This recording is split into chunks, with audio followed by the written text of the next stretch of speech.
All you, brother. What is good? Welcome back to Superherocuts. Sorry we missed you last night. We're going to do better to put out updates when we are not recording. I meant to do that, and it's something I wanted to do, and I forgot. So that is on me. Now we're going to get into the docket, the subjects we are going to discuss tonight. Give me 1 second. Pulling it up right now. Bear with me. All right. So why are fans starting to like James Gunn's Superman more than before? Fantastic Four, we're going to get into. We're going to review the trailer. We're going to give you our theories, our reaction, all that good stuff. Avengers Doomsday is set to have a big focus on the Fox X-Men mansion and the Fox X-Men. So we're going to talk about this. And reportedly, the X-Men will have comic accurate costumes. We're going to talk about the Star Wars Darth Maul show, which was announced at Star Wars Con. And we are going to talk about what it means that the DCU has been, quote unquote, lived in. And we're going to talk about the first look of Rory McCann as Balin Skull from Ahsoka. We're going to talk about why I love Avengers Twilight, why Sony will never sell Spider-Man, why Mikey Madison passed on Star Wars, and Jeff Snyder revealed that T'Challa's son will be the next Black Panther, and the role has already been offered to someone who has previously played a hero. And you know Stevie and I are going to roast this decision. So. Yeah, this is gonna that's gonna be a dark topic. It's gonna be a dark topic. Yeah, dude. The second I saw that, I was just like, oh. So that's such a number bummer. one, yeah, man. So number one, we hope you guys are doing good, man. We are so happy to be here. Jerry, I'm happy to see you, brother, as usual. You as well. Best friend in the world. You already know how it is, baby. You know I'll be coming. My brother. So first off, let's talk some Superman, because this has been very, very interesting. And you know, you and I are very active on the internet, and we're always seeing stuff that's going on. And the Superman fan reception, bro, I think it's been very weird over time. And we have seen fans super pissed off about this. Oh, 1 second, y'all. My thing is loading kind of weird. Hey, Jerry, you there? 1 second, y'all. Let me just move and bring him back. Hold on, guys. We're having technical difficulties. 1 second.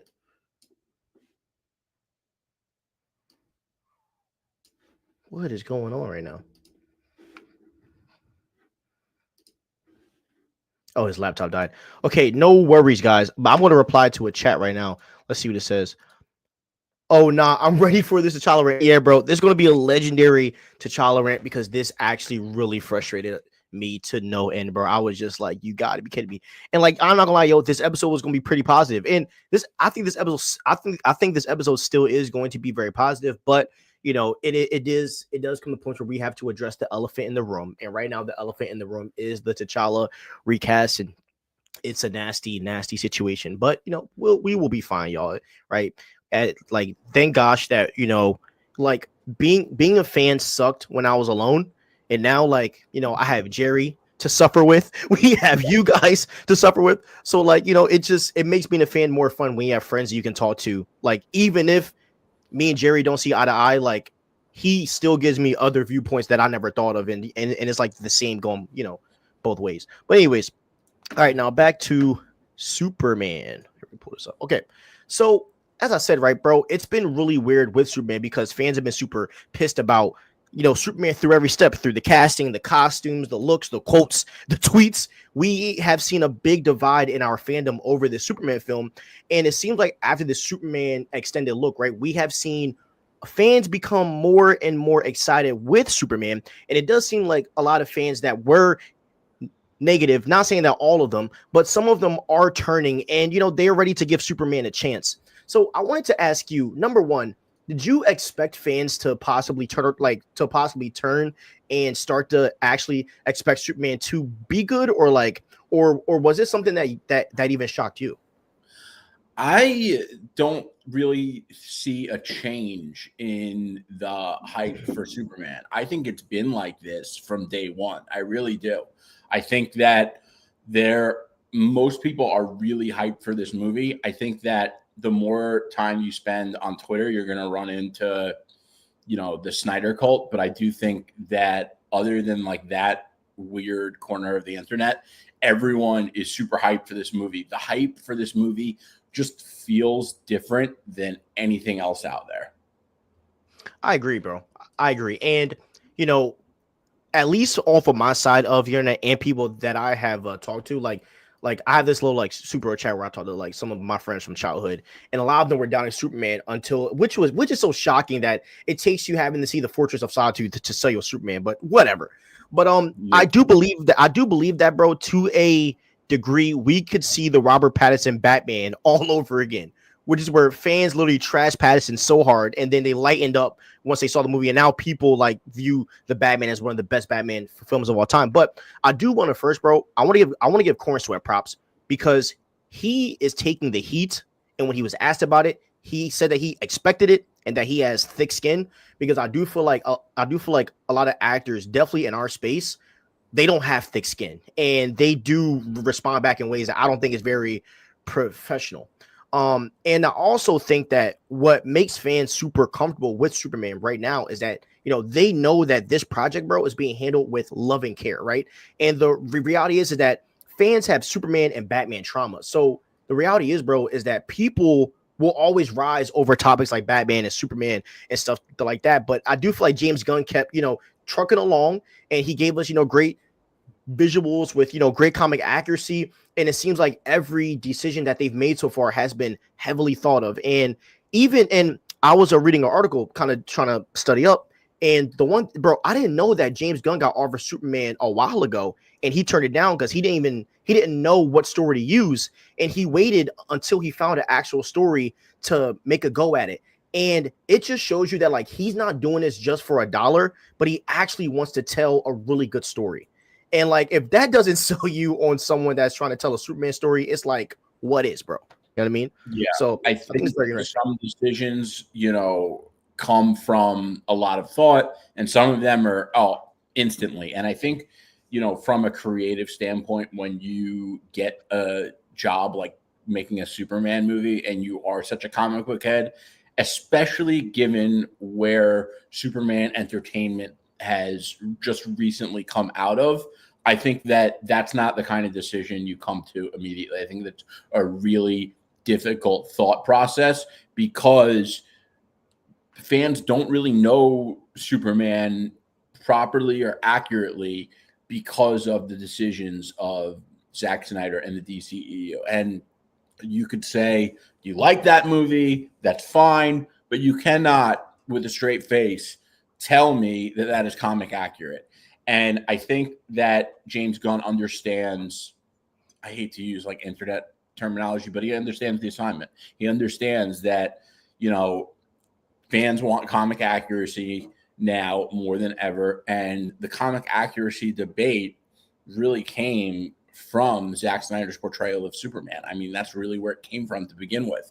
So to do this movie justice, I was thinking about it, and, listen, Superman's not one of my favorite characters. I'm not a Superman hater by any means. I don't look at him the way I look at like Mr. Freeze, for example, but or Chameleon, who, by the way, I read some comics with Chameleon in it recently, and I was like, I might hate Chameleon as much as I hate but fans aren't demanding Chameleon, so it's a little different. But anyway, Superman, like when you read All-Star Superman, it's such a great story that it's a great comic. It's definitely one of my favorite Superman comics, and it does such a good job of defining who Superman is. And I think that it's such a good choice by James Gunn because it's a story that Superman finds out he's dying, and before he dies, he wants to make sure he does a couple of last objectives before he leaves the world, and he wants to leave the world in a better place than he ever could have. And because of those and the things that he decides to do, it's a very definitive Superman story. And I think that's one of the reasons he chose All-Star Superman as, and listen, There's a couple other comics I think that were inspiring this, but whenever they tell you which comics are inspiring a movie, there's always one that sticks out. And in this case, it's obviously All-Star Superman. Now, sometimes I disagree when I watch the movie, like the Batman, when they were like, oh, this movie is inspired by Ego and other tales. And it's like, maybe the vibes of Batman, you could say that Batman is most inspired by Ego, but the story was all Last Halloween. And I don't even think that's debatable. So you can't really tell 100% until you see the movie. But I think it was a good choice because Superman's actions in that story make it a very a definitive Superman story. And I think that that's important for this movie. And again, the hype for it is just different. Like people are talking about the hope and optimism and, like people are like, I see people saying like, we need that right now. And it's hard because I don't want to knock people feeling like they need something and they're getting it from a movie. Like if you need something and a movie can give it to you, that's great. But I'm never going to be like, oh, I like really needed something and this movie like, gave it to me. Like, listen, and I love movies, bro, but at the end of the day, it's a fictional story. So yeah, but I'm super pumped for Superman. I think it's going to be the box office success of the summer. I don't know if it's going to do $1 billion. I think $1 billion. I think we've went back and forth on this. I think $1 billion is very bullish, and I just think it's got a lot of challenges to overcome and a lot of competition. So I think it's going to do well, but $1 billion is a really big number to think of when you think of all the challenges it's facing at the same time. For sure, bro. And $1 billion is very hard to do.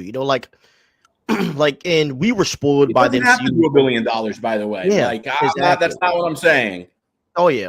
And as I said, like with the MCU runs when they were pooping them out, kind of researching more about box office, and I've been kind of looking at patterns of like what makes a movie gross over $1 billion is like people seeing it multiple times, and then one person seeing it, then bringing their family, then bringing their cousins. Like it's a lot of different metrics that go into it. And I also heard another really good point is that that WB maybe like they do want Superman to be profitable, but they also want the DCU they also want Superman to position the DCU in a way to where they can make more content, because the reality is that they have a lot of other projects that are already being worked on now, as in Lanterns and Supergirl. And so a lot of people that are inferiors, they will go online and tell you that that Supergirl and Lanterns would be canceled if Superman doesn't it's too late. Those projects are done. And Superman is a very important film as in positioning as well. And so my hope is that obviously it does good on profit. My projection at most, if it does, I would love for it to do like 660 mil, something like that. Like I think that's doable. Even 400 or 500, like I think that would be cool. But I really hope that Supergirl and Lanterns are also positioned in a way to where this universe sells us on the projects that's coming as well. Because Supergirl needs to be successful. Lanterns, I already think and then after seeing those flying tests or whatever that the stunt guy had posted, I was like, dude, the flying looks so cool. So it looks straight out of the comics. The way he took off, yeah, and like how it was completely vertical and like barely any horizontal. But yeah, I listen, I agree that I do think that there is a lot of nuance around what would happen if the Superman didn't perform in box office. I do think that they would scale back on the marketing for Lanterns and Supergirl, and they would scale back on the budgets where they could, and it would impact future projects. Obviously, Lanterns, that's a different story because it's going to be pretty much done. Same with Supergirl. But you got to keep in mind the big project that we're nowhere even close to is the Batman, the Brave and the Bold. And I think that is where, we're going to really see how much momentum the DCU really has, and we're going to get a real gauge for what the DCU is and where it's going to go once we see Batman. Because at that point, we would have seen Superman, the Lanterns, Supergirl, and Batman. And I would argue that, listen, I think Superman is going to be I don't know if Superman is going to be the biggest character in the DCU, but he's definitely going to be the guy they anchor it on. However, I still think that the second we meet the DCU Batman, that's going to change because Batman, instantly, you can't compete with that. And I think a lot of Superman diehards are really loving this moment, and that's great. You get to have a moment with this character, which you should have had many more. So I do feel for you, and I know what it's like to love a character that doesn't get justice. That's how I feel about my boy Green Lantern. But Green Lantern is not going to be the one that people are going to be comparing to Batman left and right. That's going to be Superman. Yep, exactly, bro. Exactly. And I was talking to my pops, and I was showing him some of the Aaron. I showed him which is funny. I showed him the photo of Aaron and Kyle when he had his ring. And my dad's more interested in that than Superman. You know what I mean? Me too. Me too. Yes, and my dad loves Kyle. He's a Kyle Chandler guy. That's one of his favorite actors. Oh, really? Yes, he's a big. Does he like the one coupon scene? Yeah, but my dad has watched every Kyle Chandler movie, and when he's in the Wolf of Wall Street, he loves the scene. My dad thinks it's hilarious. But it's funny how different people have their own films that are going to kind of to decide for them. But you are right though. A lot of fans are waiting for that Brave and the Bold. You know what I mean? A lot of fans are waiting for that. And that's not actually what I meant. What I meant was, and don't get me wrong, I don't disagree that there are a lot of fans that are waiting for the Brave and the Bold, and I'm one of them. But my point was that the second we see the Brave and the Bold, a lot of people who think that Superman is going to be bigger than Batman or are so hyped on Superman, they're going to kind of pretend that they were never that big on Superman and Batman was always their favorite. That's the thing about people on the internet. You get a lot of people who are full of crap, okay? And I have people who I've gotten into arguments with who pretend to me that they've read comics when they don't even know the quote they're talking about. They can't even reference the comic it comes from. You just have so many people who are so full of it. And, it's like the Batman. It's the perfect example because when Pattinson was cast as Batman, everyone threw a hissy fit. And when the Batman came out, no one wanted to admit that they didn't believe in it, or the DC fandom trailer release. So, and you get the people with the anime profile pics who, their account was created last month, and you can't really look at their timeline because it doesn't exist because they're, they probably create a new account every couple months or whatever it is. Imagine being anonymous on the internet and still being ashamed of your timeline. It's 100%. Crazy. Come on, man. Be a man, bro. Facts. All right, now let's read some chats here.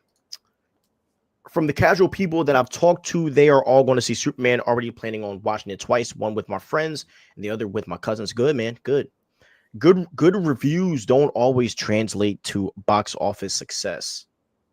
But Kevin, good reviews can position movies for box office success. Although I am excited for Superman, also I do want to say something here too.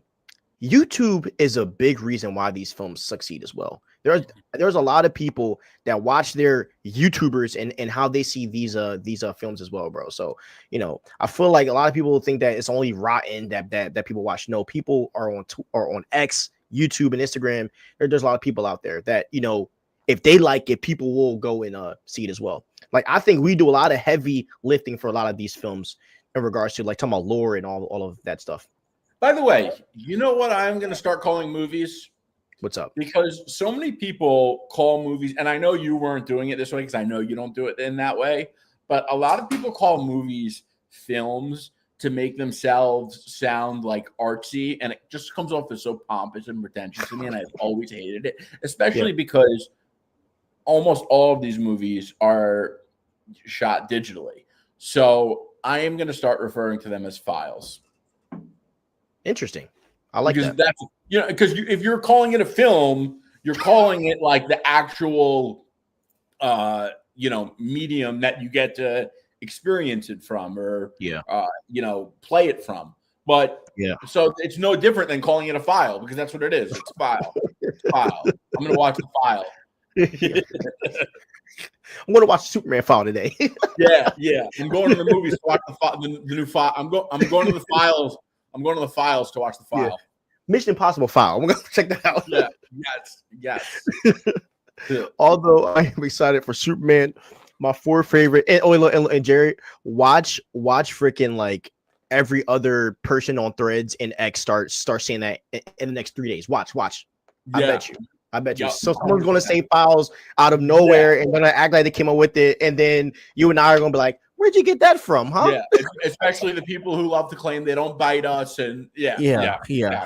I'm a full believer now. Full believer. All right. Although the last one, because he used my exact terminology, bro. Well, I believed it, but like that was a pure confirmation of like, yo, this is truly like. I'm gonna text you the term that. Yeah, shoot over. Yeah. You know what? I think that once we do the Patreon, we're just gonna let it rip. So, like, when we do a Patreon and we mention stuff like this, we'll just let it rip. Yes, bro. That is exactly what I am.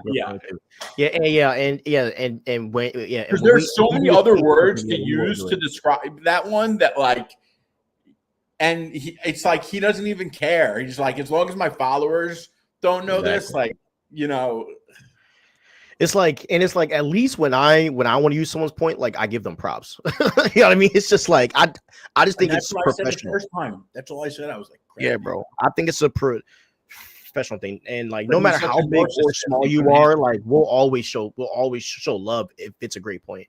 Like, but we're not narcissists. 100%. Normal human beings here. I'm not humble. I'm not narcissist.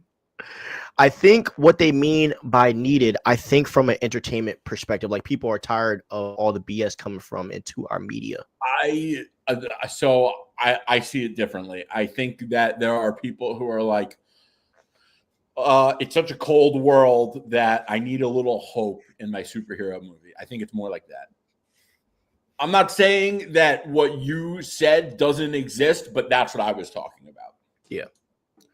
I agree. Superman doesn't have to make $1 billion. Superman has to be a good movie so that the other DC films can be more financially viable. It also, by the way, doesn't need to completely like this movie. I think that this is important. This movie doesn't actually have to establish the entire universe. It has to be a good movie that people want to see more from this world. That's it. It does not like you're not going to walk out of this movie and have a good feel for what the DCU exactly is.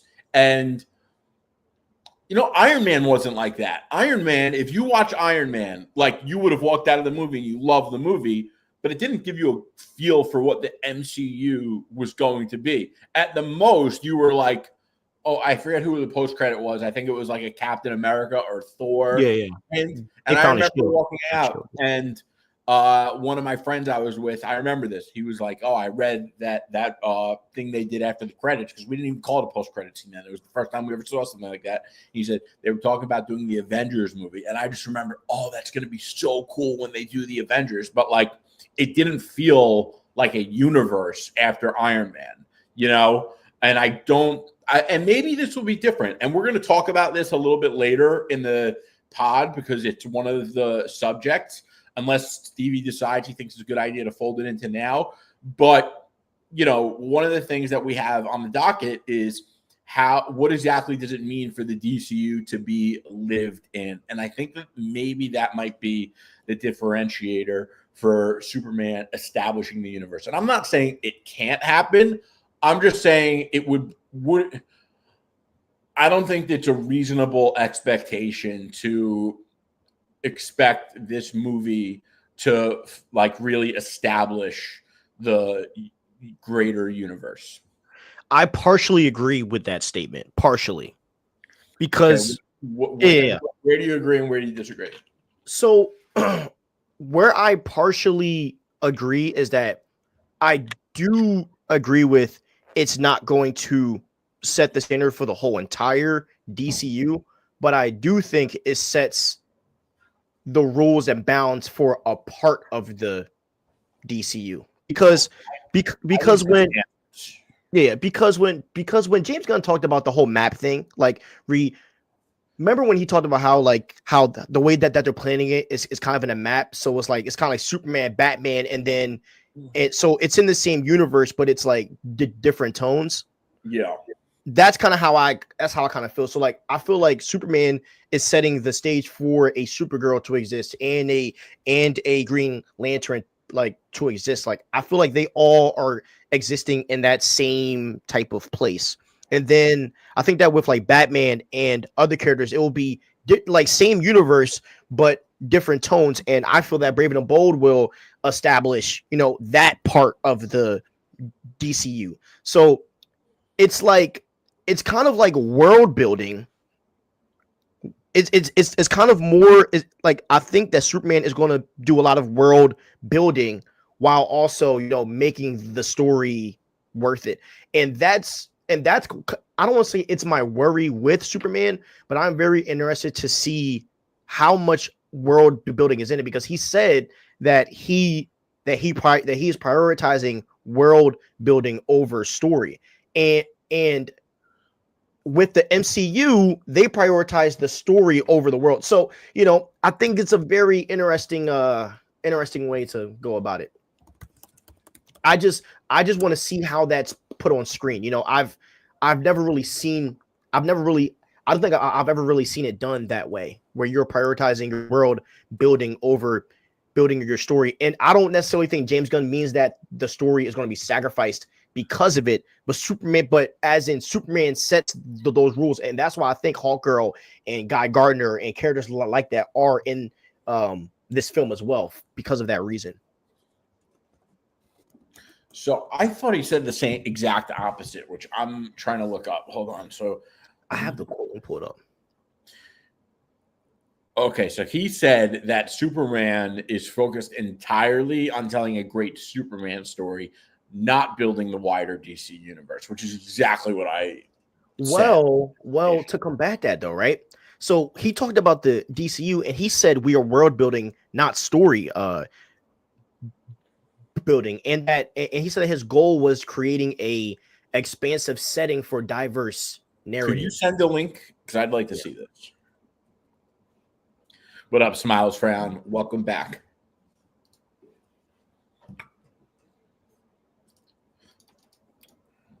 Linky being sent.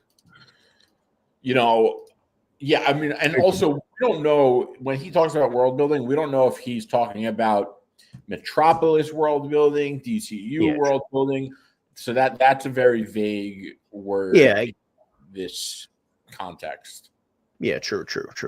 So, all right, let's go. Not story. Okay, interesting. Yeah, I think that this movie is going to be focused on Superman, and I think the world building will probably be around Metropolis.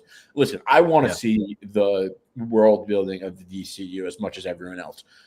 But I just think that it's like you need the first movie to, especially to be a good movie that people love, and it's a Superman movie, so you have to focus on making a good Superman movie. And in order to do that, like a lot of times, especially with comic book movies, they want to do so many things, and it gets all convoluted.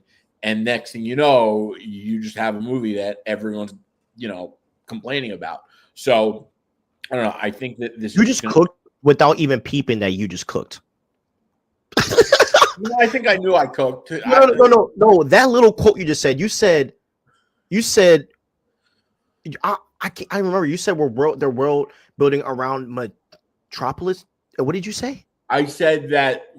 Well, that was a while ago, but I said.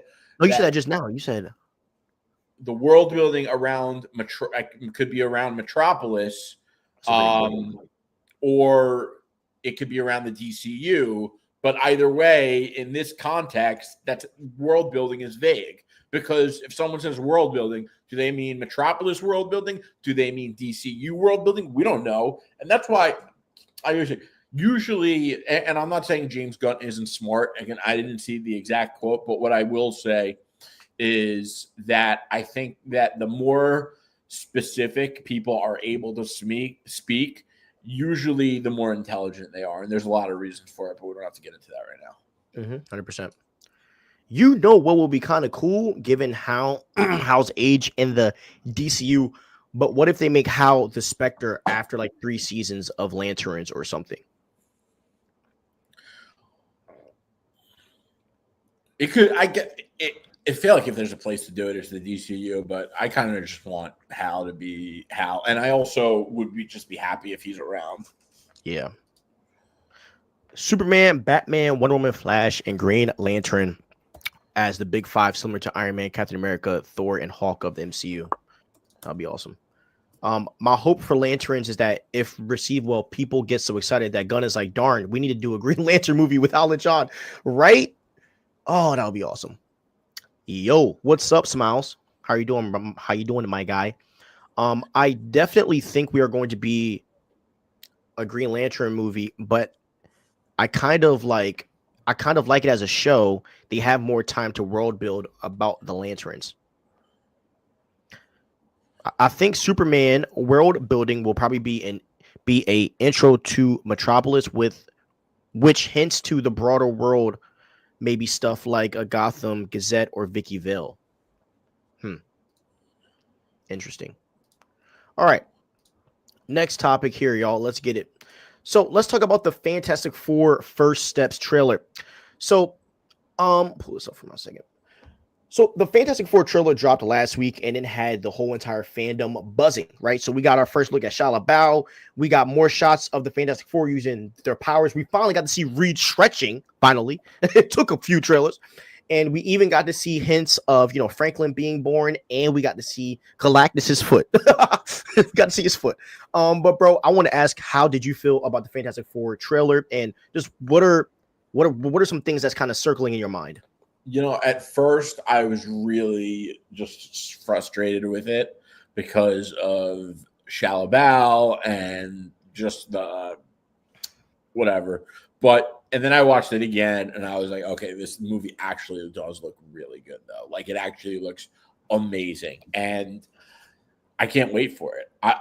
I'm so excited for this movie. It's my number one movie of the summer. And I feel like that's not common, which is kind of weird. I feel like everyone's saying Superman or Thunderbolts. But for me, it's Fantastic Four. They are my favorite character of all of the ones that we're talking about. But they are also, but the movie actually does look really good. I mean, it looks incredible. The 60s. I mean, it's like so Silver Age comics, Stan Lee, Jack Kirby, all over it. Galactus, the guilt of the Reed. I mean, if you don't know, in the comics, Reed's guilt is like integral to who Reed is as a character.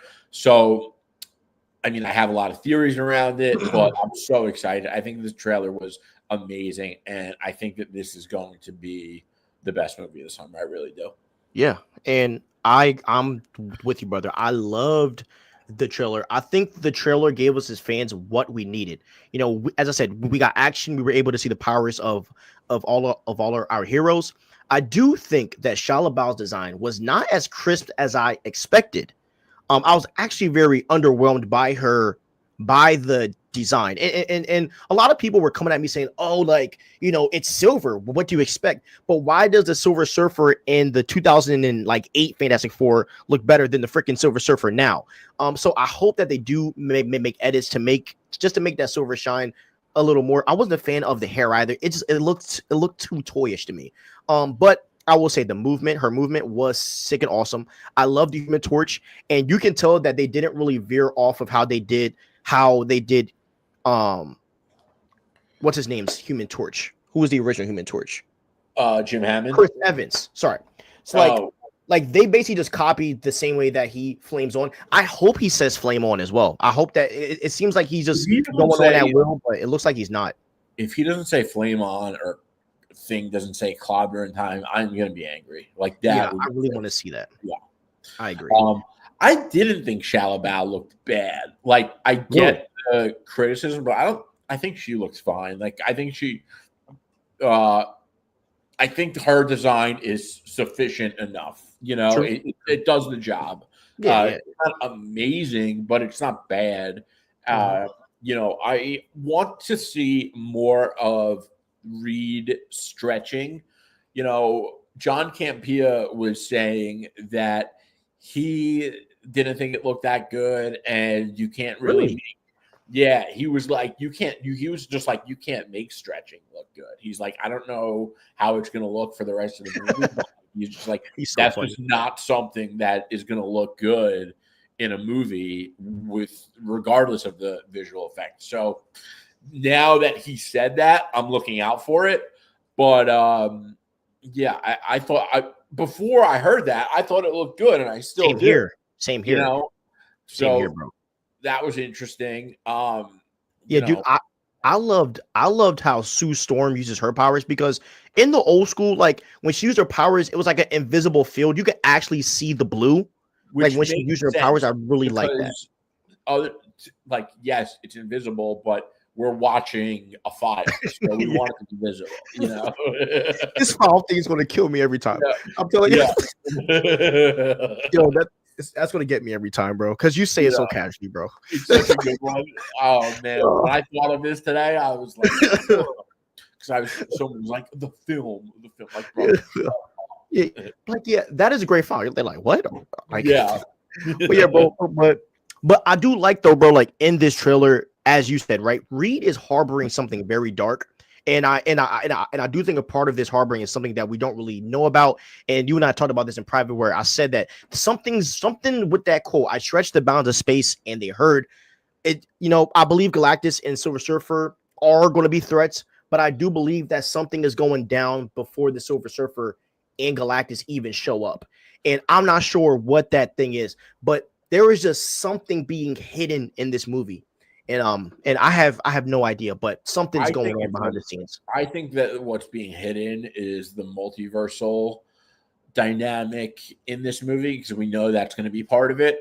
But I do believe that Reed is going to, Reed's science and advancement is in the comics what attracts Galactus and Silver Surfer to Earth.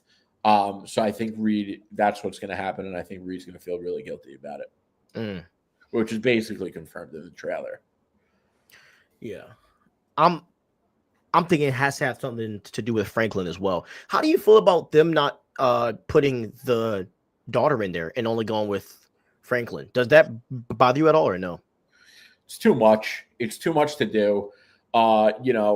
Like they are establishing 4 team members, so to add one more is already a lot. To do 2 more, I think it would be too much. Maybe it has something to do with Franklin. I don't know. I just think that if Franklin, I disagree actually, because Franklin's going to be a baby. Like, she's pregnant in this movie. So yeah, Franklin is, born powerful, but he's not going to really be doing much with it as a baby. So I disagree with that. But what I will say is, fuck, I forgot what I was going to say. Well, take this with a grain of salt, but there was a rumor of a 10-year gap in this movie. That it's going to jump 10 years. Yeah, that would change things. The rumor is that Galactus shows up, and then there's like a 10-year gap of whatever happens. Okay. But as I said, take it with a super grain of salt. But that's what, some of the guys, some of the insider guys were talking about. That there's going to be some type of time gap. And a lot of people are saying there's going to be like a 10-year gap. But we'll just have to see what happens, bro. I feel like there's a lot of questions. But that's what I love about this trailer is that it opened up a lot of questions, to the mind. And it just shows like a lot of fans are really into this. By the way, bro, the costume designs, like, Reed was fly, bro. Them suits he had on, I mean, bro. And look, man, like, I love streetwear, but when a dude is just suited up, slick hair back and fly, bro, like, it's just classic, bro. And I love classic looks, and that's why I love people like James Bond, Ethan Hunt, because like they dress like classic men. So I love seeing Pedro sport that. I also love these Fantastic Four costumes. Do you like these? I love them. I think they're some of the best costumes the MCU has ever done. Like, they are so good. Oh yeah. I like the spacesuits too. They had the 4 on them. So fire, bro. I love when style has some retro style, but it's done to modern tastes. Mm-hmm. I feel like everyone's always saying, "Oh, retro future," because like it sounds cool, but like, I like to be specific because I can't stand when people are vague because it's stupid. But I like that it is like very clearly a retro style, but it was made for modern audiences to appreciate. Now, the other thing that's interesting is I don't know if they changed things, but at some point it's possible that the villain was going to be Doctor Doom. Now, imagine if Doctor Doom is going to be the villain in Avengers Doomsday and Avengers Secret Wars. He can't be a villain in like a Fantastic Four movie later on.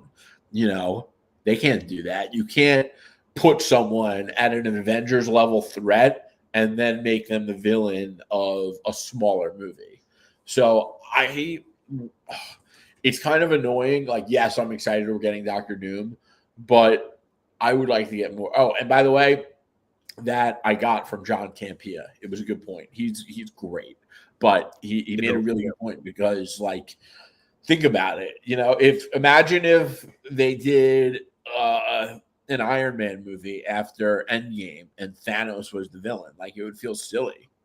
Yeah, and that's the problem that we've seen with the big movies is that yes, we get the best story, but the same weakness is that they have to do whatever it takes to tell the best story, and sometimes telling the best story doesn't set up the future well, as we saw with Endgame. And that's another issue I just have with the MCU as a whole right now is that, like, they do things like that, and then they don't think about the consequences, and then they just change the rules because they don't like the consequences of their own decisions.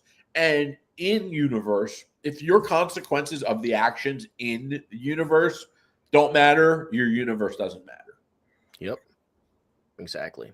Because, again, to be more specific, like, if a character dies and it's irrelevant because you could just pull them from the multiverse, like, when you need to fit the writing, then it doesn't matter when a character dies in your universe. And if it doesn't matter if a character dies in your universe doesn't matter. 100%. Which is why I shouldn't have done in the first place. Should have just sat him on the bench. Like, I agree.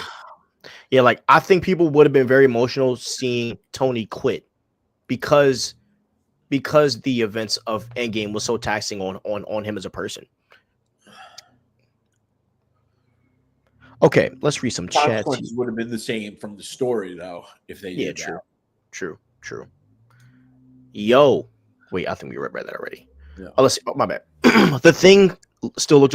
Oh, we didn't even talk about The Thing, and you called this months ago, and I'm here to point out that you called it first. The Thing is going to be a fan favorite. That's all I see on Instagram, bro. Is The Thing. That's all I see. And by the way, this is the best Thing design. And the one thing about The Thing that I love, bro, is that he is not being looked at as a monster. In all of the other live actions, he's looked at as this monster that people are like afraid of. Seeing that scene of him lift up a green car just to make kids like happy, bro, it was such a beautiful scene. Yeah. I love The Thing, man. He's one of my like all-time favorites. He's just such a good character, and he's usually so well written in the comics. Especially I read recently like Marvel's 2-in-1, which is really cool because so Marvel used to do like 2-in-1, and they did like two stories in a comic or two characters in a comic.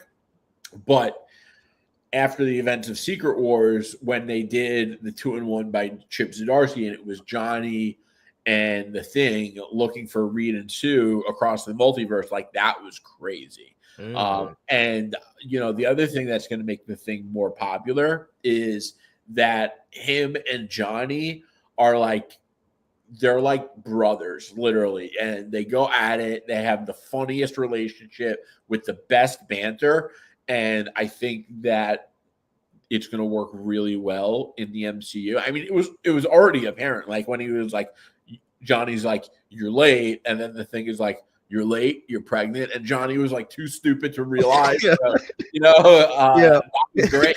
So I need to read. He's gonna be a bad father. yeah, that was hysterical. Yeah, so I think that that's going to work, and I also think that kids are going to want toys of the Thing and Johnny Storm, and like because Johnny Storm is you could light him on fire, and like I can just see like plushies of the Thing like everywhere with kids. So yeah, I think this movie is going to make such a big impact. But the other thing that was interesting, I saw like a clip somewhere on social media, and it was of Robert Downey Jr., and he was talking about working with Chris Evans and how he loved making Civil War. And then it was like a montage of clips of Iron Man and Captain America. And do you think the MCU will ever have characters that are like Iron Man or Captain America again? I thought we were. I thought that T'Challa and Reed could have been that for us. I thought that we were going to get something like Spider-Man and Spider-Man and Matt. Yeah, I thought that could be that. So like I think that there is a chance for it. It's just a matter of how they're written in the movie, because I mean now this is a B-list relationship or friendship, but like Sam and Bucky's relationship is like a friendship that we always will love to see. You know what I mean? So I feel like there's like little ones, but but like who is Spider-Man going to have in his corner? And like from reading Spider-Man's comics, like him and Reed do build some type of like for friendship. So I hope that we could get to see something to like that. Like I think that Reed is an easy person to pair someone up with for sure. Yeah, it just sucks, like because it's been so long, and those two just made the MCU. It was such a different, like everything was different because of them. We don't have that. Like, if I don't think there is one actor or character they have now that the MCU was built on Robert Downey Jr. and Iron Man, and if they had to start all over using the roster they currently have, they couldn't do it. Like who would be the person to replace Robert Downey Jr. Iron Man to build the MCU around? Brother, I don't know.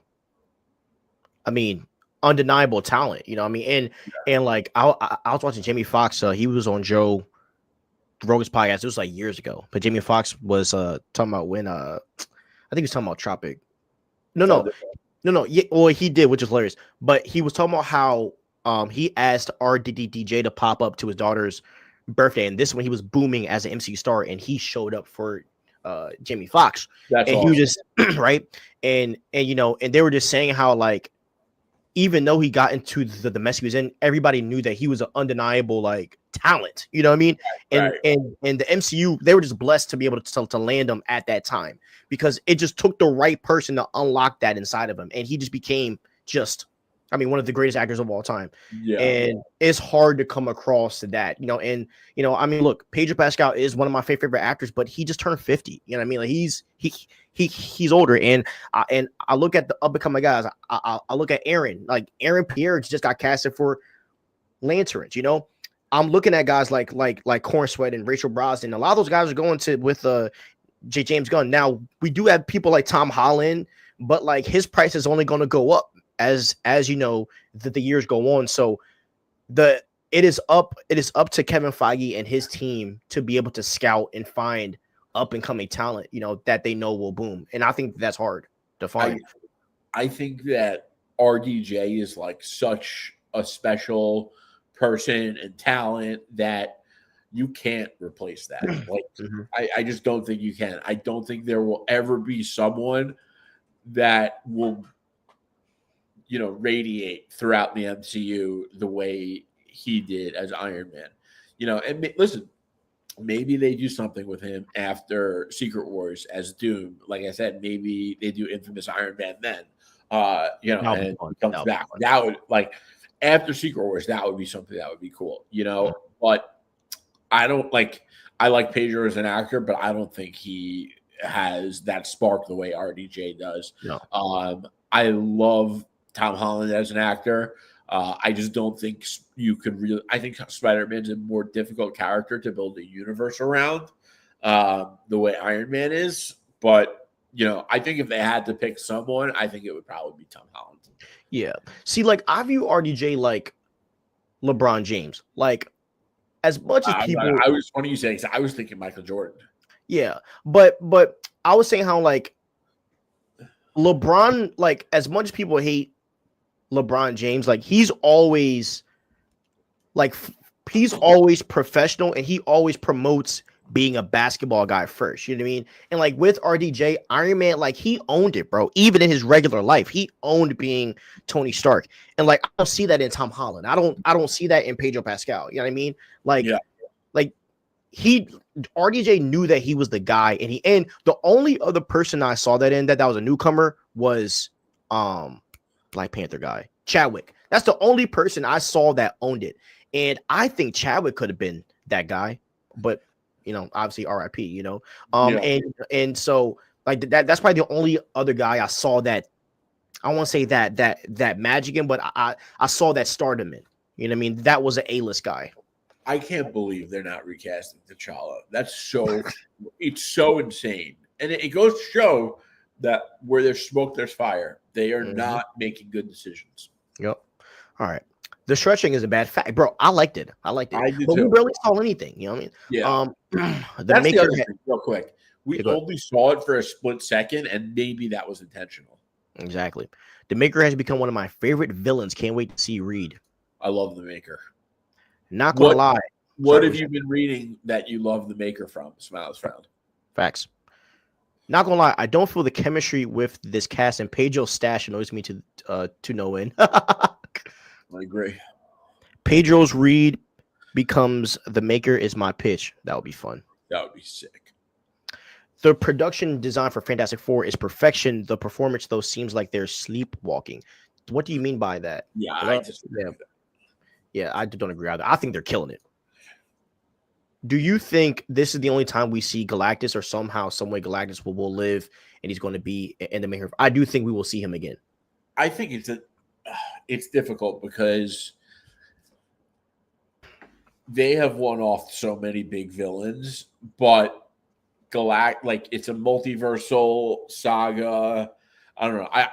I would guess. I think Stevie's right. I would agree. We're probably seeing him again. Yeah, he's one of those beings that's just always there. You know what I mean? And I wouldn't mind seeing him again.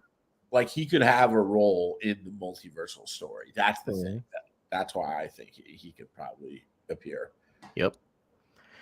MCU can't keep the same formula. Change is a good thing. What change are you talking about? Because we just talked about how it looks like they're copying the same formula from Endgame. So what change are you talking about? I actually think there's a smarter way to bring back RDJ as Iron Man without using the multiverse, but I doubt Marvel would ever do this. Cyclops, Wolverine, and Storm could be the Captain America, Iron Man, and Thor of the MCU after Secret Wars. That's a big reach, brother. Yeah, listen, I thought Stevie was going to say Cyclops, and who knows? Maybe they get a casting and they really surprise us with it. I just don't think like Michael Jordan. There's something special about people that you can't just replicate or find in another person, and I really do think RDJ is like that. Like, you know, and I'm not saying the X-Men is going to be good. I'm just saying that, you know, like RDJ was special in a way that I don't think other people are. Yeah. And I will always say this, the fumblage of Black Panther Wakanda Forever. It's crazy. Like, bro, Wakanda as a whole had the magic, bro. They had it. And that was such a misstep for the brand of the MCU. I really think with the T'Challa being active in the MCU like Iron Man was, I think that would help them. I think that would have helped the MCU in such an amazing way. And also actually getting Tom Holland in the freaking movies, bro. Tom Holland, like, and I get it, he wants to take breaks, but bro, like, you're part of a shared you. So, you know, I feel like there were some missteps there as well. Like, bro, that was massive fumblage with Black Panther. And also we can't forget Captain Marvel as well, because I mean the big three was supposed to be Captain Marvel, Spider-Man, and Black Panther. We all know what happened, right? RIP Chad. And then Sony tried to pull Spider-Man out of the blue. They pulled a hat trick and just pulled him out. And then obviously, you know, Brie Large's Captain Marvel didn't pan out well. You know, the Marvels did terrible.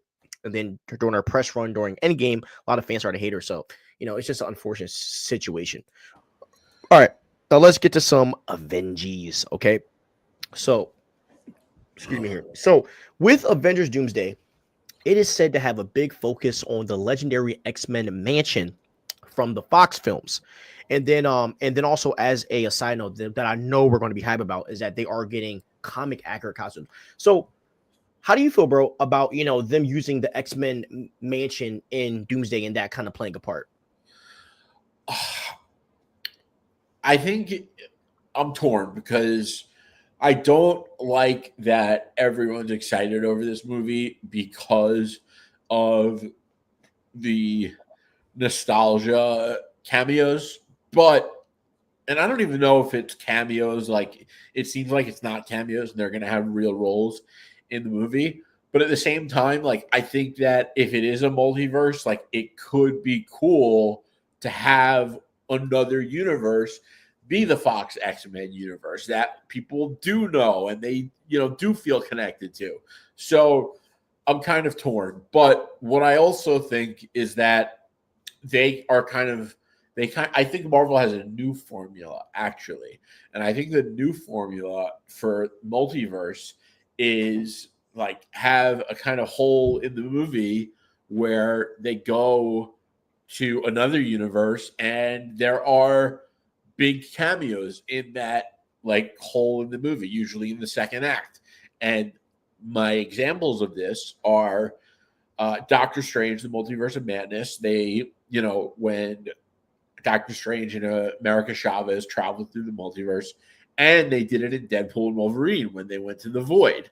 And No Way Home, they didn't really go to the multiverse, but they did go to the mirror dimension with Doctor Strange and Spider-Man. So I do think, and at the same time, and it's not a, you know, precise, you know, A equals MC squared formula, but I also think that the retro cameos in No Way Home are part of the formula. And I think the formula now is, you know, a short window in the middle of the movie where they go to another universe on top of retro cameos. And it seems like that's what they're doing with Avengers Doomsday. You know, but like I said, it could also be cool because if they make this other universe, a big thing, and like it's kind of them versus our 616 universe, that could potentially be cool. So, I'm kind of making an argument myself versus myself, and but yeah, so that's what I think. So the question, bro, that came to my mind was, why is the X-Men Mansion such a focus? Like, looking at my theory brain is like, maybe the Thunderbolts and the Avengers are going to be on this Earth for a bit, and as you said, and maybe this is where they're going to spend time planning and dealing with Doctor Doom. We know that Monica's there already, so we know that something's going on between these Earths possibly, and a incursion. Not necessarily sure what's going on. But I do love the fact that Doctor Doom is going to be dealing with the mutants in this movie.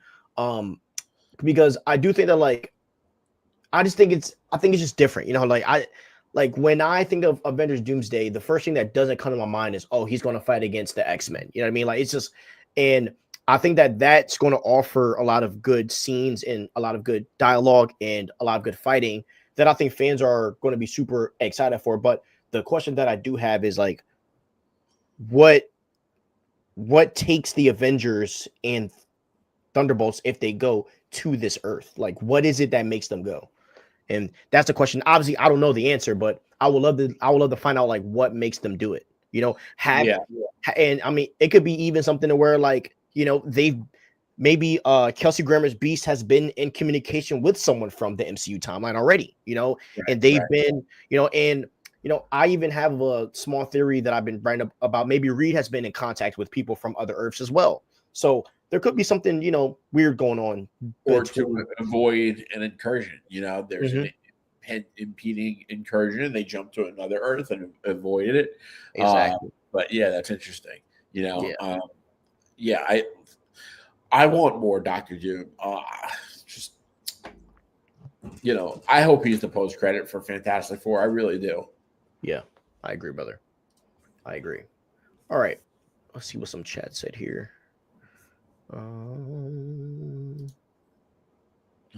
We said that MCU. Gosh, why did? There we go. Okay, there we go. I understand why Marvel Studios is sticking with T'Challa Jr. The audience will receive better than another black actor taking the mantle of as new T'Challa. I disagree, and the reason why I say that is because I have looked at what they call Black Twitter. I have looked, and let me tell you what they're saying. They are saying if Ryan Coogler doesn't want to recast, he should be off of the movie. That's what I've been seeing. And these are people that are really involved in the African American film community. Like, these are respected people saying this. Like, if he's not trying to bend, then he needs to go. So I think that, and one of the things that I see a lot of people on Black Twitter or Black X is saying is that the role of T'Challa is more important than any other man. Like, it is about him playing in the story, but it's also what Black Panther represents as well. And I think that, like, that, in my opinion, is more important than anyone.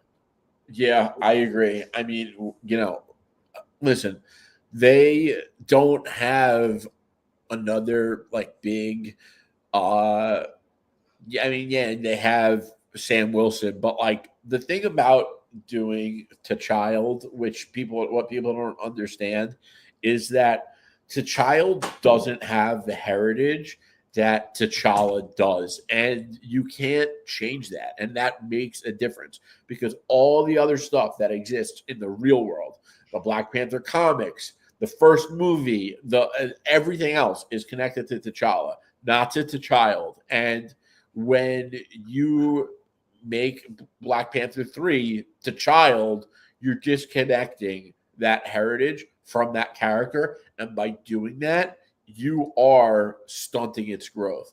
You are nerfing that character, and you're nerfing the legacy of the Black Panther. Aside from that, representation is important. And the kids to have, like, a nerfed Black Panther isn't the same thing as them having T'Challa, who could literally, I mean, like, he could be the biggest character in the MCU right now. Like, Yeah. it's insane. And we're talking about people not wanting to recast. It's like so ridiculous. And listen, you have Black Panther Wakanda Forever. It's a beautiful tribute to Chadwick. And like, that file is eternal. It will always be there. So listen, I just think you got to think about it, and you got to think about the big picture. And I feel like a lot of people who are against the recast don't think about that. So yeah. And also, people forget Coogler didn't cast T'Challa. The Russos did. So my hope that I have, bro, my hope is that the Russos cast, because I know they'll recast. I know they will. Right. I have 100% faith that they will. So because I do think that T'Challa is going to play a part in these Avengers films. So hopefully they're and Feige are on the same page, and because I know they hear us. I know they hear us. There's no way that they don't. 100. And by the way, that's why it's also important to like vocalize things. A lot of people, like especially on TikTok recently in the comments, people are like, "Oh, just wait until the movie and then and then speak." Like, no. First of all, don't ever tell me what I can and can't talk about. Number two, like. If you vocalize things, maybe they'll hear you. Maybe they'll be like, "Oh, that's a good idea," or "Oh, that's a stupid idea." Who knows? But they definitely. You think Kevin Feige doesn't check social media? I'm not necessarily saying he's checking my social media, but I'm not going to not put my stuff out there. So, 100%. And by the way, shout out Yancey, you're the collector, my guy from Threads and TikTok. Welcome to the show in the chat. What's up, year? Hope you're doing good. Even though this Fox. Yeah, let's get it. Even though this Fox X-Men is going to be a variant of Fox X-Men, do you think this Fox X-Men went through similar events the original Fox X-Men went through? I don't know. Because, I mean, who knows? Because what's her name is in it? I forget her name, but it is a different team. It definitely is a different team. I don't know if you guys know E-Man movie reviews, but he managed to get an interview with Coogler, and some interesting things that were said about T'Challa. Oh, here we go. Oh, good. Okay, this is good. Oh, wow. This is good. That's a game changer. That is a big game changer. Yeah. And I also don't believe that rumor with that quote. I'm fact checking it right now. Yeah. Sam Wilson, Riri Williams, Shuri Okoye, and Baku, and hopefully Luke Cage comes back. Yo, is everybody on the Luke Cage train? I never liked or I like Luke Cage, but not the Netflix one. But I would like to see Cage in the MCU. I didn't think the Netflix show was that good. Like, I think a lot of people, but it was okay. But I do like Luke Cage as a character. He's in some amazing stories, and I would love to see them bring Luke Cage. And if they brought Luke Cage into the MCU, especially with like the street level stuff, they're now starting to do more of New York.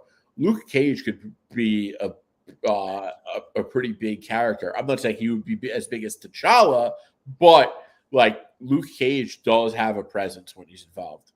Yeah. And the fact that I see people online saying that Marvel can still have black representations with character like Blade. Yeah. Yeah, dude that hunts vampires, right? Yeah, it's like that, and that's the thing. Like T'Challa, like a lot of people will say T'Challa is their number one favorite character. Look at the Riddler. The Riddler, his favorite superhero is the Black Panther. Like, that's awesome. And to take that away from like kids, especially like kids that want to look up to a black superhero, I just think it's so wrong. Facts. All right, next topic here. Let's talk some Star Wars Darth Maul. So, over the weekend we had Star Wars Celebration, and it didn't really feel like a celebration, but we got a lot of news that came out. But there was some good things that came out of it, and this is the good thing about it. So there was a Darth Maul show happening, and fans were very excited about it.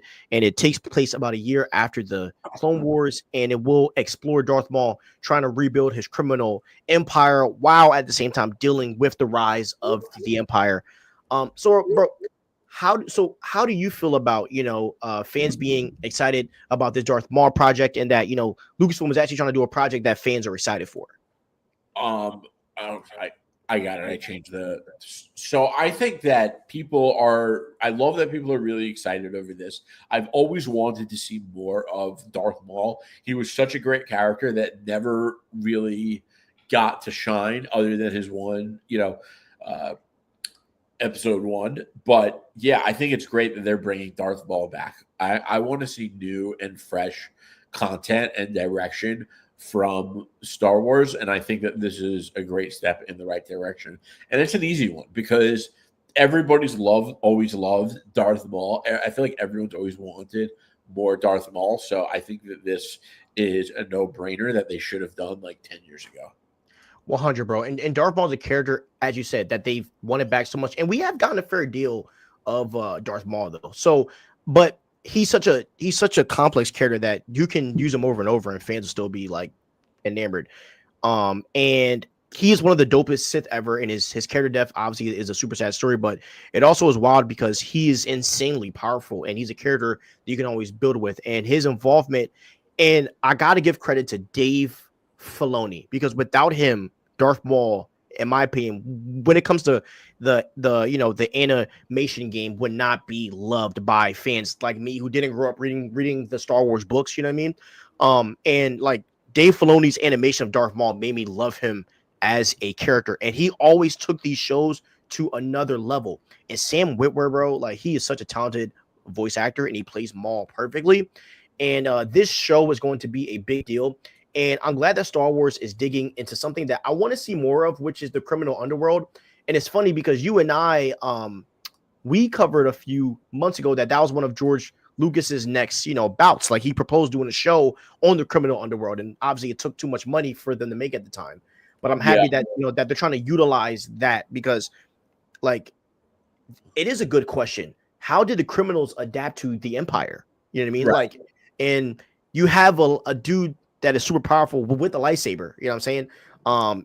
That has the power to make change. So it's going to be interesting to see how that happens. Yeah, I agree. The animated shows sound so interesting. I feel like I should check them out. You think I would like them? I think you would. I think you would. Right. Clone Wars animated is fire. And then like that last season that they did where it was crazy because they released the last season on National Star Wars Day. It was it was nuts. I know people love that show. So yeah, like I've only seen Darth Maul from episode 1. So I didn't really know that much about him, but I always thought he was super cool, especially when you're a kid and like you see that double lightsaber. That was so sick. I think you would enjoy Clone Wars. I think Rebels would take you some getting used to because Rebels starts off slow, but then like in the last like 2 seasons, that's when it hits peak. And that's when Darth Maul, and when Darth Maul comes in, bro, it takes that show to like right here, So if you watch Rebels, I would start like a few seasons in. Okay. Because that's good to know because I especially like, there's a lot of shows I feel like you could skip some of it.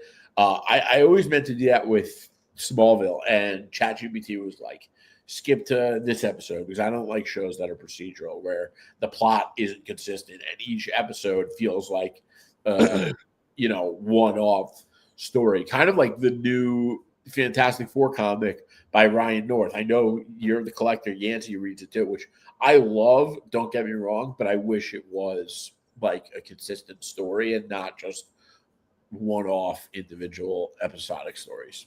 100%. All right, next topic here. Let's talk about the DCU.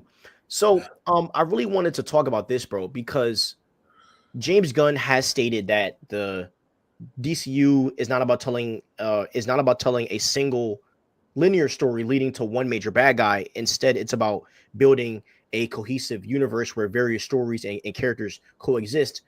And and he really just highlights, as I said before, right, like this goal of creating a expansive setting for diverse narrative. So I wanted to ask you, like, what do you believe are the positives of the DCU going with having a lived-in universe, and what is the vision that you see with this approach? So I love it, first of all, because what it means, I think, is that we are going to be so. For example, we go watch Superman. All the characters have history, so there are stories and things that have happened before we enter the DCU. So, and those stories could have created consequences for this world that we're just entering for the first time. So we could be learning about these things that have happened in the past and we're now dealing with in the present. I think it's going to be really interesting. And I think that the way that James Gunn and the DCU is going to tell us about what happens and what has happened in the past is going to be really creative, because it's not just going to be callbacks like, oh, this happened here. You know, you could see a clipping of a newspaper on screen. You could see something on the news. You could hear it in a conversation. It's not just going to be flashbacks. Like, I feel like whenever this topic comes up, people are like, oh, yeah, it'll be flashbacks. I think that is just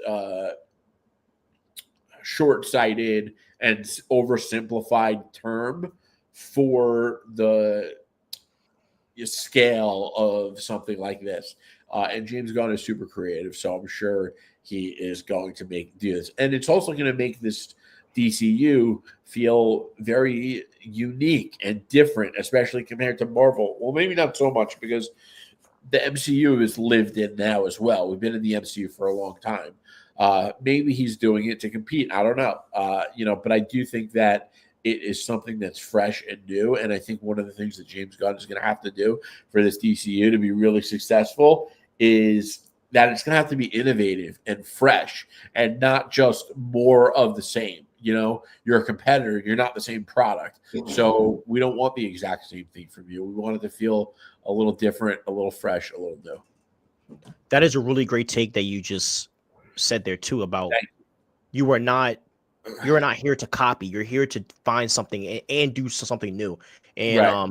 And we were just talking about, Steve Jobs earlier, right? About how Steve Jobs was a constant innovator, and that's what made him great, right? About how he was constantly trying to break boards and trying to find that next thing, which is, low key hurting Apple, but James Gunn has to have that same mindset too. So that was a really great point. I'm really glad you said that.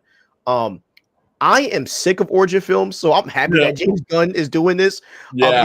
And one of the biggest examples is when they brought T'Challa in Civil War, right? And they, with no origin, that's what really sold me on chalking origin films for certain characters, right? And I do think some characters might need an origin, but not all. And I am very interested in how, I am very interested in how these rules and all of these things are going to be set for the DCU in general, because I have seen where James Gunn has said, that the DCU is going to be more like Star Wars than the MCU, where where there's going to be a bunch of different tones and styles that exist within the same universe, and this kind of approach, I think, is going to make the DCU a lot different from Marvel in some way, because we're going to get a super grounded detective story like a Batman with fantastical bad guys and stuff, but it's going to be very different from a mythological story of like a Wonder Woman story where she's fighting against gods and people like that, right?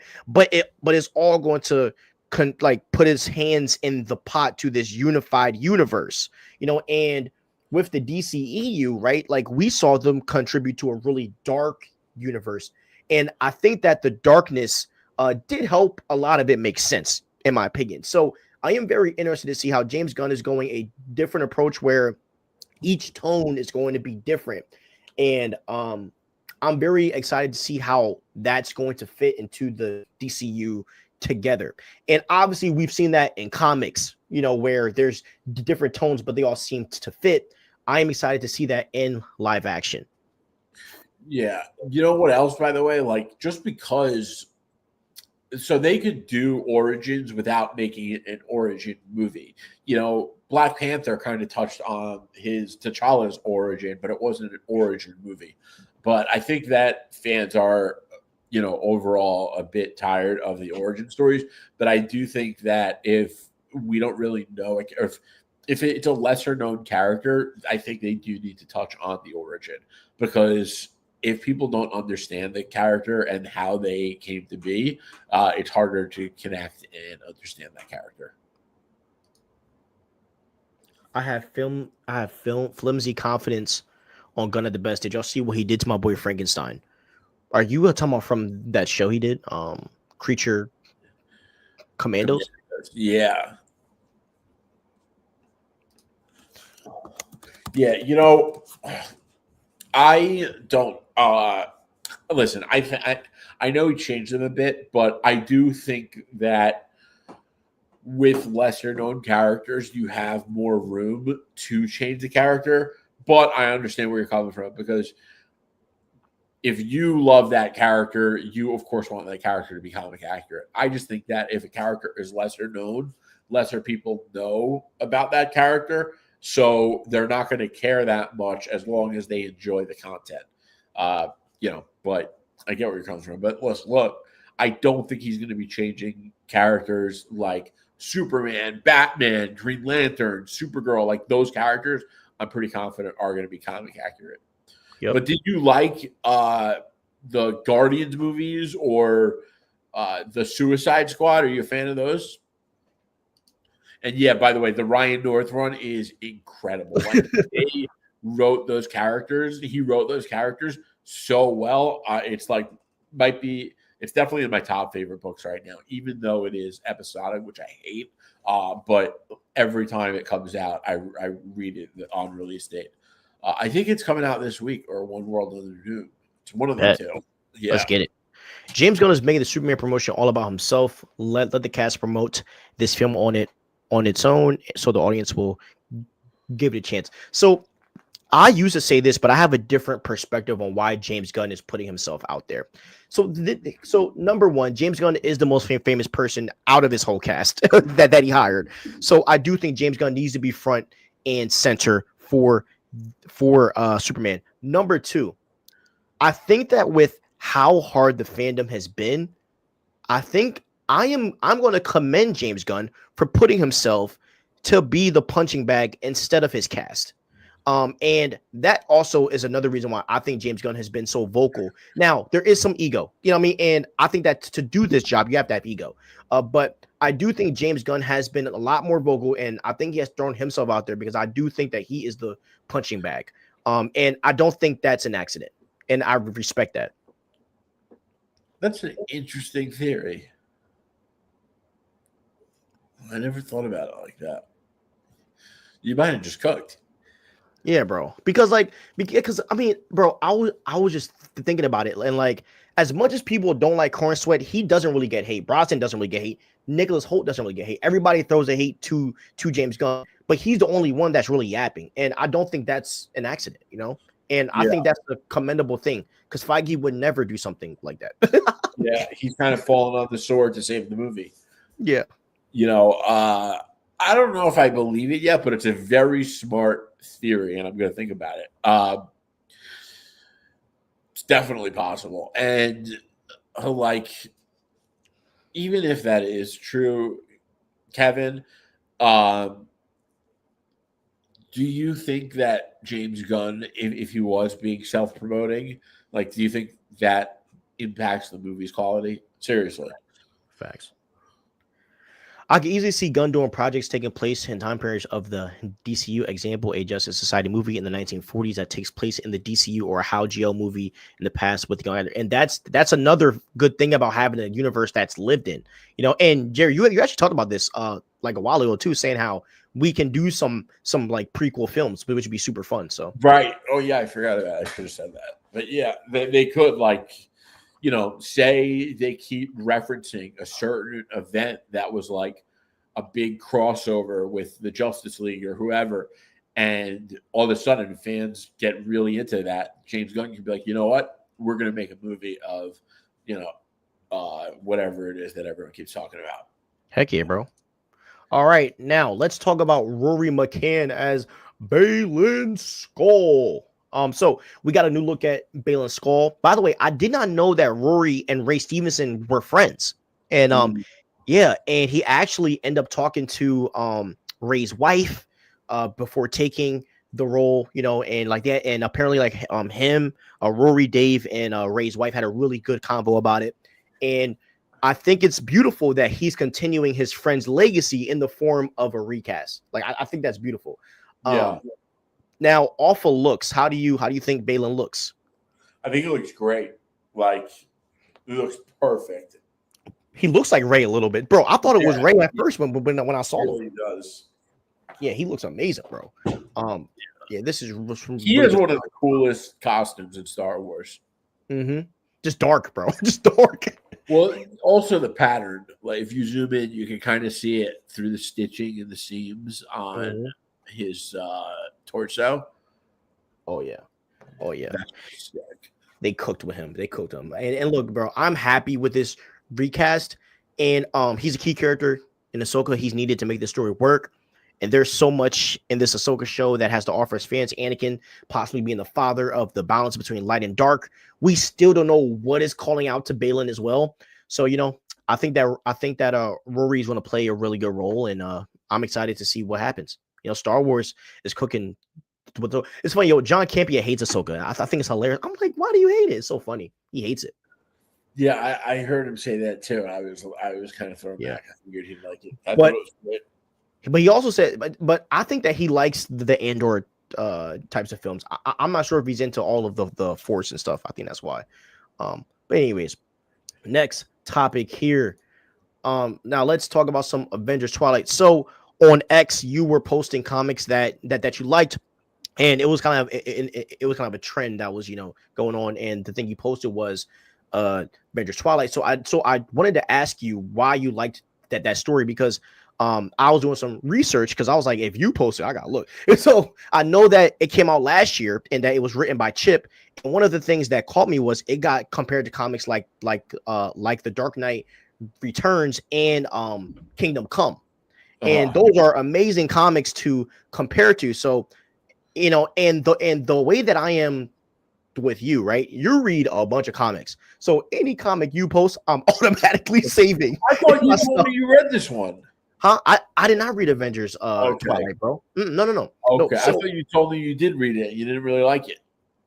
I did not read this. No. Okay. I did not. So I wanted to know what hits for you with Avengers Twilight, why you like it, and just how come you love it? One of my favorite comics of all time. The story is incredible. The art is amazing. I mean, everything about it. The art is some of the coolest art I've ever seen, and it's so unique. But the story is just incredible. And what it's about is Captain America is in a world that it's in the future. It's a dystopian future, and it's ran by Tony Stark's son and a corrupt Tony Stark's son and Red Skull. And they have taken over the government, the city, New York City, and basically Captain America, has to fight through it. And when he has to fight through it, what he realizes is that he needs to win the people over, that he's trying to help them. But the people have been so brainwashed by propaganda that they don't see him as a hero anymore, because he hasn't been a hero for a long time, and they don't see him as a hero anymore. And the propaganda was also against him in the Avengers, so that when he tries to win the people over, it was really difficult because, number one, it was a long time ago, but number two, they're convinced that Red Skull and Tony Stark's son are good for them. So it was just awesome. And he really held on to his values that, the thing about holding on to your values is that he held on to them when it was the hardest time to hold on to them. And everyone these days, especially on social media, they love to act like they always do the right thing, but they don't know a damn thing about doing the right thing. When it comes to doing the right thing and sticking to your values, the times it counts is when it's hard. When it's hard to stick to your values and say, I know I'm right, and stand in your principles. That's when it matters. If you just say what you believe and then don't actually do it when push comes to shove, and Captain America, I always thought had the best values and moral compass of any character in fictional comics. And it really shines a light through this story. And it's just absolutely amazing. Everyone should read it. It's only 6 issues, also, so you could get through it. It's definitely on Marvel Unlimited now. I know it is because I pulled that picture from Marvel Unlimited. But yeah, it's amazing. And Chip Zdarsky wrote it, so he's one of the best. And what also, you get to see what happens to other Avengers in the future, and the dystopian future, because a lot of them had, they all end up in different places. It's pretty cool. Facts. Thanks, bro. Love it. Yep. All right. Next thing here. Now, I wanted to really talk about this, bro, because you are like the Spider-Man expert, right? So there have been so many fans, even myself. I gotta call myself out because I've been very ignorant to how all of the business side works. You know what I mean? And like in the past, I have said to myself, "Yo, I think that Sony should sell the rights to Spider-Man." And a part of me thought that like it was possible until you came on the show and told me that it's not possible. And you have studied a lot about the Spider-Man IP, and I think that I think on the internet, you're one of the world leaders in Spider-Man IP. Like, I think that you know a lot just about IP and how that works in general. So I would love for you, bro, to explain why Sony will never sell Spider-Man, because I do think fans are looking at movie failures and they're not looking at all of the other details, and that's what you do. So please take the floor. Yeah, Sony just makes too much money from Spider-Man to sell the rights. They have a massive profit, and that comes from movies and merch, and these are billion-dollar earners.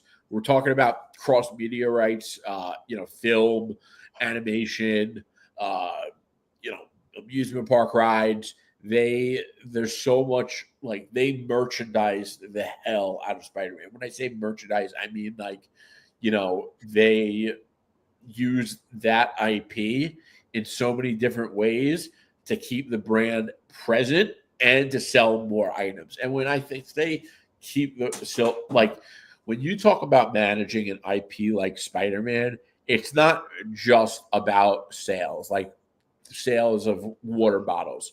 You sell $100 water bottles, you make $100.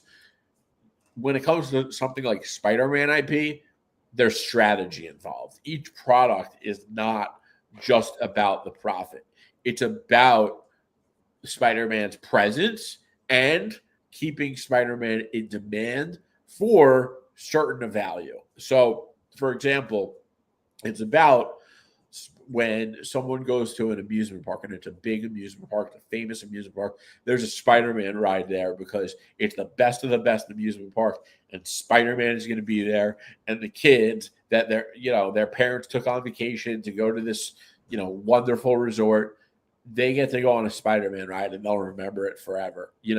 So it's things like that, and it's making sure the brand is always present, but present in the right places. So that's important. And when it comes to, franchise power, they have other characters in the Spider-Man rights, like Venom, Morbius, and they do other things with that too.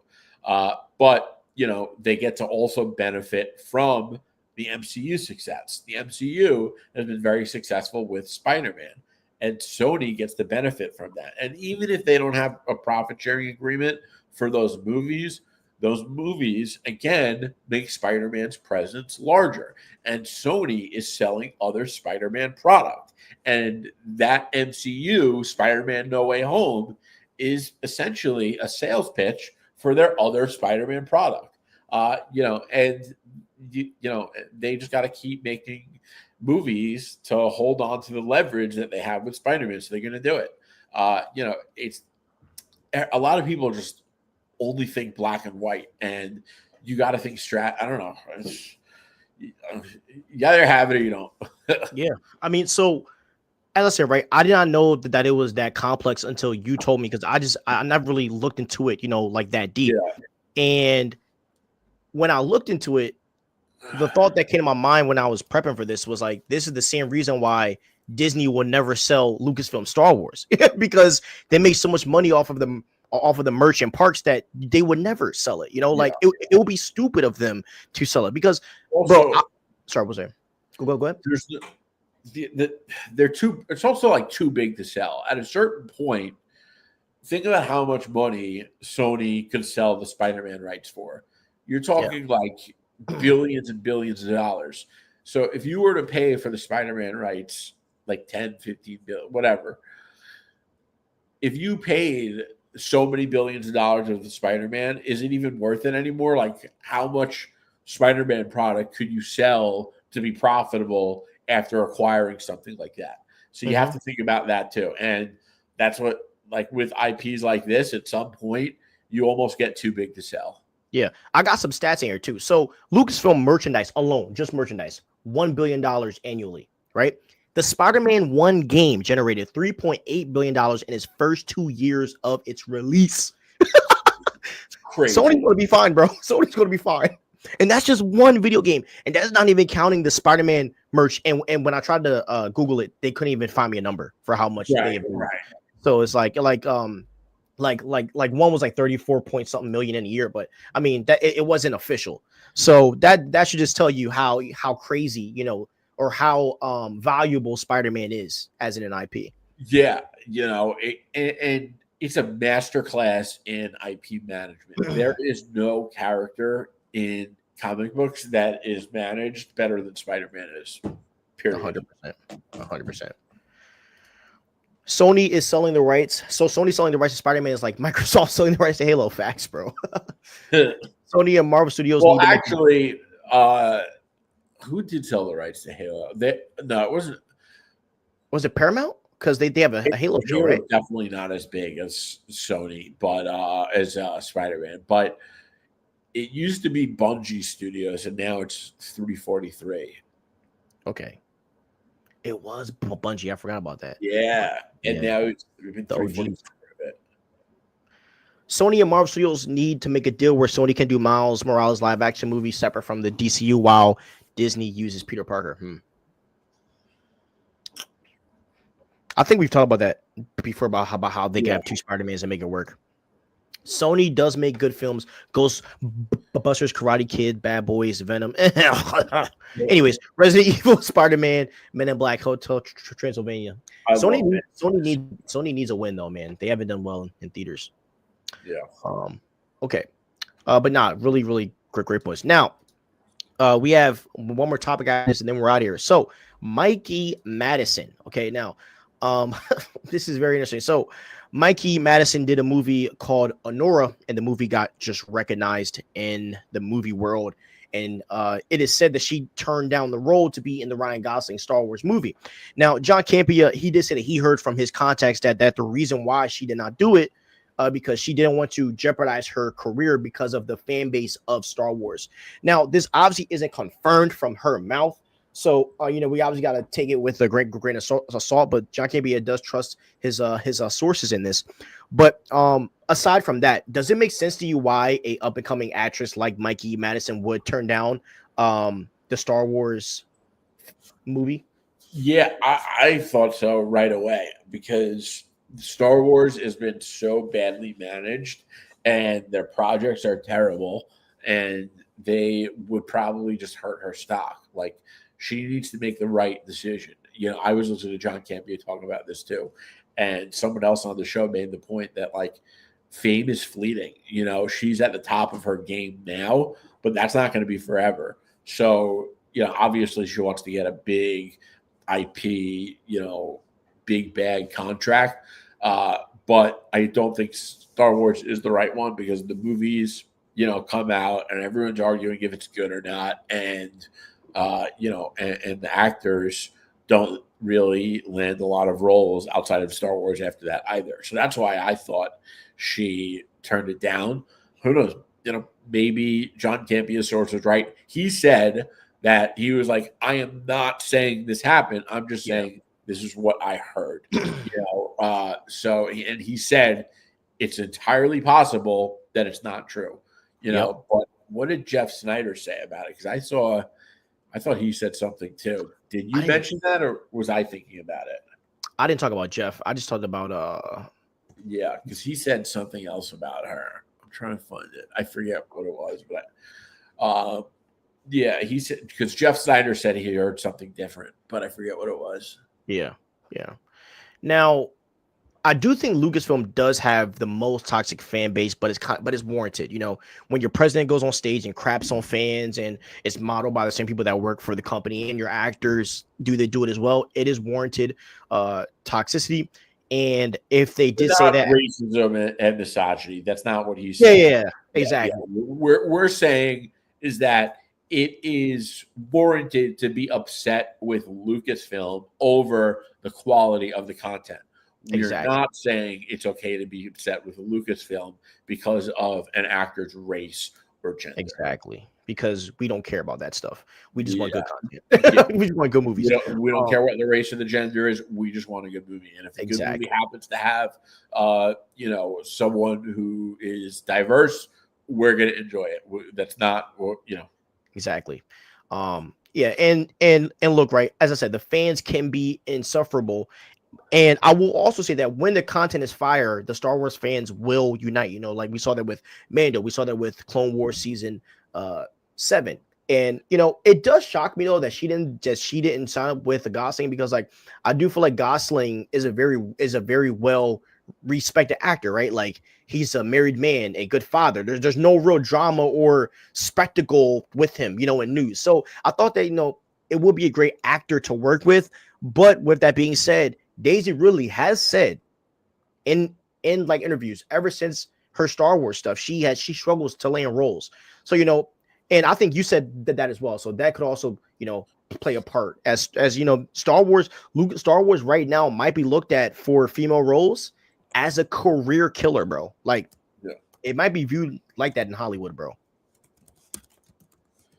Yeah, you know, listen, I think Star Wars, they lost a lot of credibility from a lot of different perspectives. 100%, bro. 100%. And you know, that's pain. That's actual pain. So all right. And then last topic of the night. So an insider reveals that T'Challa's son will be the new Black Panther. Now, this is pure nastiness and a degree of the highest order. This came out from Jeff Snyder, and this came out around the afternoonish time. That's at least when I saw it. And the thing that got me about this was that the exact wording was the role was given to an actor that already played a superhero role, which is leading me to maybe like Aldous Hodge, because he played Hawkman.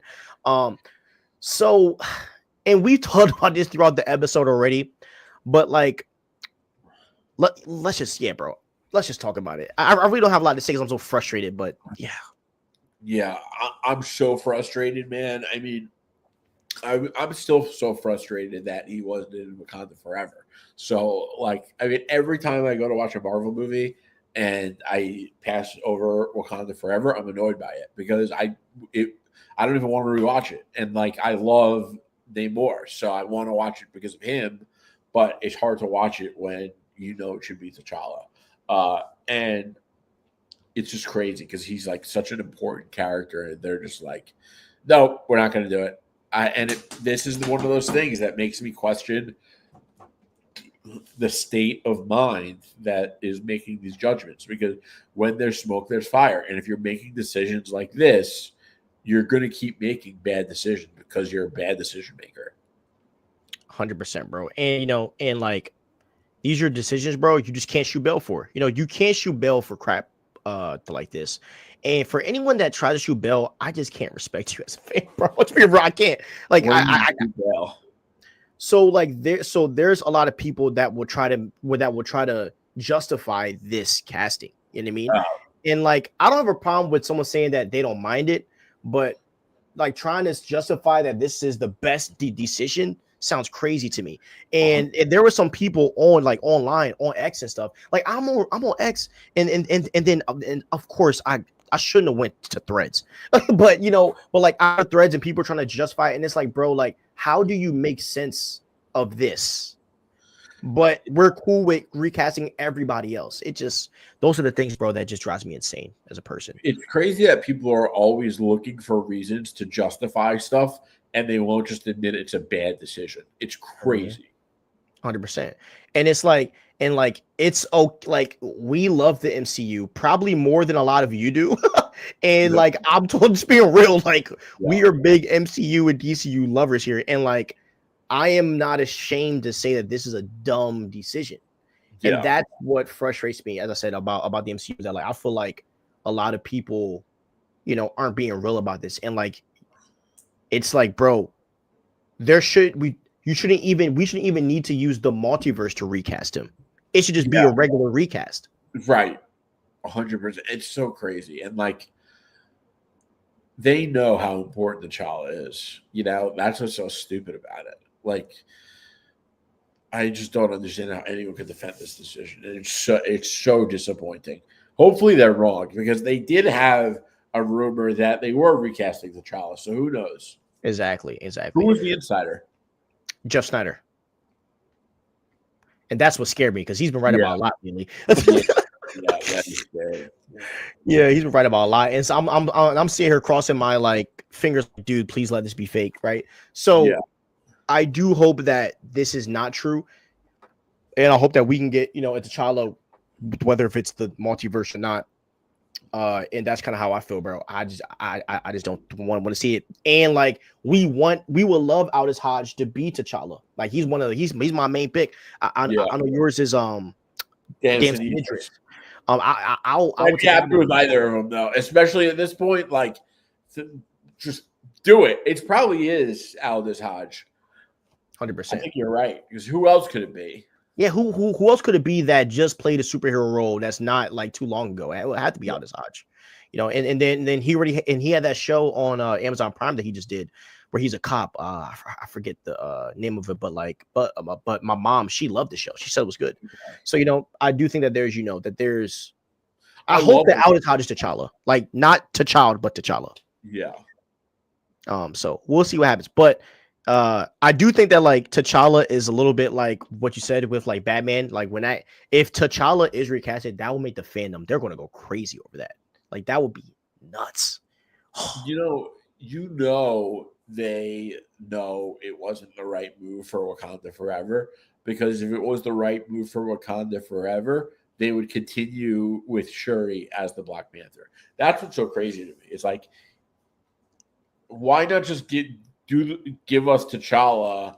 Like, it seems to me that Shuri was a loophole to not recast T'Challa, right? That's the whole reason they made her the Black Panther. Mm-hmm. But now they're making the T'Challa the Black Panther, which is just another loophole to not recast T'Challa. And it's like they're falling all over themselves. And it's like, it's the same thing. It's crazy.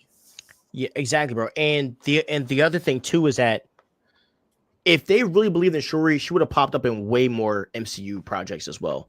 Like, I think they would have used her as glue if they were really serious about her. Yeah. So it does seem like maybe she's getting pushed to the side again. Which and by the way, I love Shuri when she's being Shuri. When she's the tech geek, I love Shuri. You know what I mean? Like, Shuri is a really great character. So yeah. I liked her in Wakanda Forever, but like, it still should have been T'Challa. 100%. And then the other part is like, and John made a really good point. He was like, out of all the characters, she's the least favorite, or she's the least expected, because she has no type of training at all. Like, he was like, you said that? Yeah, he was like, he said it could have been Nakia, it could have been Okoye, it could have been M'Baku. He said that would make sense because they actually know how to fight. Shuri has no type of combat training whatsoever. Yeah. Like, that's the whole point of her overpowered gauntlets, because she couldn't fight. Right. So sense. It's like, come on. All right, Kevin, man, you're trying to get us. I'm not falling for it. There is no win. Okay. I hope to God this is not true and Marvel does the right thing and recast the real T'Challa. Facts. Let's say, for the sake of hypothetical, adult T'Challa is the way. If adult T'Challa acts exactly like T'Challa and give him all of the T'Challa stories, then what? I hope it isn't true, but I don't know at this point. And look, and look, bro, I have called that, and I said that if they do T'Challa, that's exactly what they're going to do, because they're going to use new Avengers to freaking use it as proof. Say, oh, like in the comics, Shuri was queen, and then T'Challa was on the side with the Illuminati. Like I see the writing on the wall to freaking try to justify it. And I think it's a stupid decision when you have the multiverse as your scapegoat. Why not use it? I don't think this, and look, I'm gonna say it. I don't think this honors Chadwick Boseman as well, who was an actor, who was a savant, who was one of the best actors that Marvel ever had. And the hard reality, this is the hard truth, is that T'Challa fans at a certain point would stop caring, and that is the hard truth. Not me though. About what? If they gave T'Challa, if they made T'Challa basically T'Challa, I think fans would just accept it. I mean, we would kind of have to at that point, but yeah, I get what you're saying. I agree. It sucks. It's just like, it's so stupid, and they know it's the wrong move, because if it was the right move, they would have continued with Shuri and it would have worked, but it didn't. 1000%, brother. 1000%. So, all right, y'all, we're going to end the show early. Well, not early, but we're going to end the show tonight, guys. We hope you guys had a great night. We're going to do something very different with the content. We're going to put out like 3 videos tomorrow, just because I really want to get these topics out and more consistently to you guys. So we're going to try a new upload way and kind of see how it works. But we do hope you guys have a great night, and we can't wait to see you guys next week. Hope you guys have a great night, and peace out. Thanks for joining us. Have a good night.